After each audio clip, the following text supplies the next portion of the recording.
प्रिय छात्रों नमस्कार। एनसीईआरटी गणित कक्षा 10वीं में आपका एक बार फिर स्वागत है। हम लोग प्रश्नावली 1.1 का प्रश्न क्रमांक 1 ले रहे हैं, जिसमें लिखा है निम्नलिखित संख्याओं का एचसीएफ ज्ञात करने के लिए यूक्लिड विभाजन एल्गोरिथ्म का प्रयोग कीजिए। तो हमें कुछ संख्याएं दी हुई हैं। इसमें से पहला क्वेश्चन हम लोगों ने लिया है 135 और 225। तो इसका हमें एचसीएफ ज्ञात करना है, वो भी यूक्लिड विभाजन एल्गोरिथ्म से। तो चलिए, सबसे पहले आपका स्टेप रहेगा, आपको इन दोनों संख्याओं में से वो संख्या देखनी है जो बड़ी है और उसको बड़ी और छोटी बता देना है। सबसे पहले जैसे यहाँ 225 135 से बड़ी है, तो आपको लिखना है 225 बड़ी है 135 से। आपको सबसे पहले तो यही लिख लेना है। इसके बाद अब इसका हमें भाग देना है। तो भाग की जो क्रिया होगी वो आपकी रफ में होगी, और जो उसका प्रमेय का लगाने के बाद जो एल्गोरिथम बनेगा वो हम लोग फेयर करेंगे। तो चलिए, मैं रफ कागज का यूज कर लेता हूँ। यहाँ पे अब शुरू करते हैं। इसमें से बड़ी संख्या को आपको भाग के चिन्ह के बीच में लिखना है। तो मैं यहाँ से शुरू करता हूँ। यहाँ बड़ी संख्या बताइए कितनी है? आंसर है 225। तो आप यहाँ पे 225 लिखेंगे। छोटी संख्या कितनी है? 135। तो आप छोटी संख्या लिखेंगे बगल से। अब आपको भाग देना है। तो चलिए शुरू करते हैं। 135 से कम 135 ही होगा, क्योंकि 2 बार में ज़्यादा हो जाएगा। तो 135 से कम 135। अब यहाँ पे माइनस होता है चूंकि, तो ऋण का चिन्ह लगा देना है। 5 में से 5 गया 0, 2 12, 12 में से 3 गया तो 9, और ये कैंसिल आउट हो जाएगा।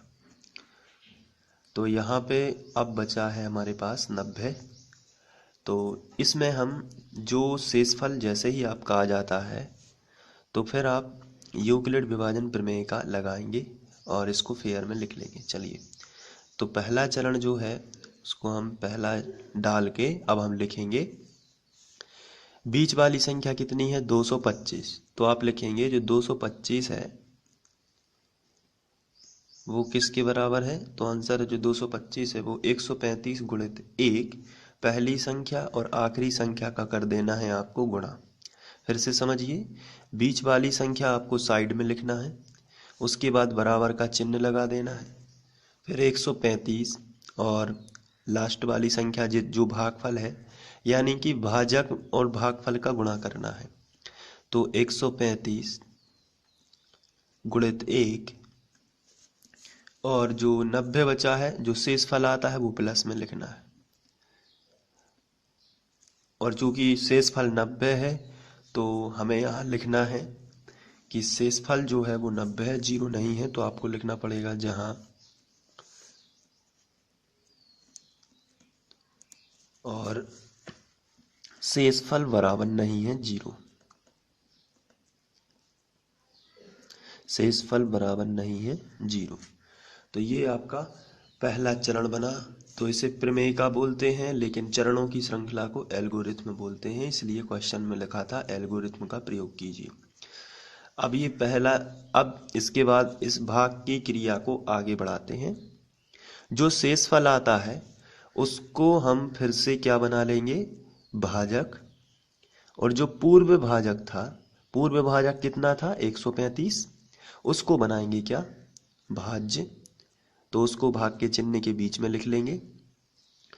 अब हम भाग देंगे, तो फिर 90 एकम 90 ही हो जाए, क्योंकि 90 दूनी 180 हो जाएगा, जो कि 135 से ज़्यादा हो जाएगा। तो 90 एकम 90।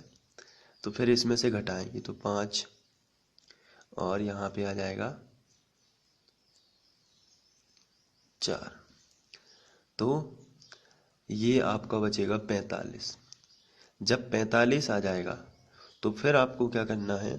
जैसे ही आपका दोबारा शेषफल आ गया, आप फिर से फेयर में जाएंगे और इसको लिख लेंगे। तो चलिए, सेकंड चरण जो बनेगा उसको आप लिखेंगे 135 बीच वाली संख्या आपको साइड में लिखना है। तो 135 बराबर जो पहली संख्या है 90 और भाजक का गुणा भागफल में करना है, यानी पहली संख्या का आखिरी संख्या में गुणा, यानी कि 90 गुणित 1 और प्लस में आ जाएगा 45। फिर आपको शेषफल 0 नहीं मिला है तो आप लिखेंगे जहां शेषफल बराबर नहीं है 0, जहां शेषफल बराबर नहीं है 0। और ये भाग आपको तब तक देना पड़ता है जब तक शेषफल 0 ना आ जाए। तो यहाँ पर शेषफल बराबर नहीं है 0, अभी भी शेषफल 0 नहीं आया है। जब आपका शेषफल 0 आ जाता है, ऐसी स्थिति में जो भाजक होता है वही उसका दोनों संख्याओं का एचसीएफ होता है। तो अभी तो इस क्रिया को हमें और आगे बढ़ाना है। तो शेषफल को फिर हम एक बार भाजक बना देंगे। तो इस तरीके से ये बना भाजक, और बीच का चिन्ह जो बीच में जो संख्या लिखी जाएगी जो पूर्व भाजक था। पूर्व भाजक कितना था 90, तो हम यहाँ लिख देंगे 90। तो फिर 45 दूनी 90। यहाँ पे देखते हैं कि शेषफल क्या आ गया है 0। तो फिर इस क्रिया को भी हम लोग लिख लेंगे अपने फेयर में जाके। तो यहाँ पे हम थर्ड स्टेप में लिखेंगे बीच वाली संख्या को साइड में। बीच वाली संख्या क्या है 90, तो इसको लिख देंगे साइड से बराबर। फिर भाजक गुणित भागफल, भाजक कितना है 45 गुणित भागफल कितना है 2 और प्लस शेषफल कितना है 0। तो अब आप यहां लिख सकते हैं जहां शेषफल बराबर है 0, जहां शेषफल बराबर है 0। जब शेषफल 0 आ जाता है, ऐसी स्थिति में जो भी भाजक होता है वही क्या होता है इन दोनों का एचसीएफ। तो आपको लिख देना है अतः 135 और 225, 135 और 225 दोनों का क्या होगा 225 दोनों का एचसीएफ जो होगा वो कितना हो जाएगा 45 होगा। तो ये पहला क्वेश्चन सॉल्व हो जाता है। दोनों का एचसीएफ कितना होगा 45। चलिए बढ़ते हैं अगले क्वेश्चन की ओर।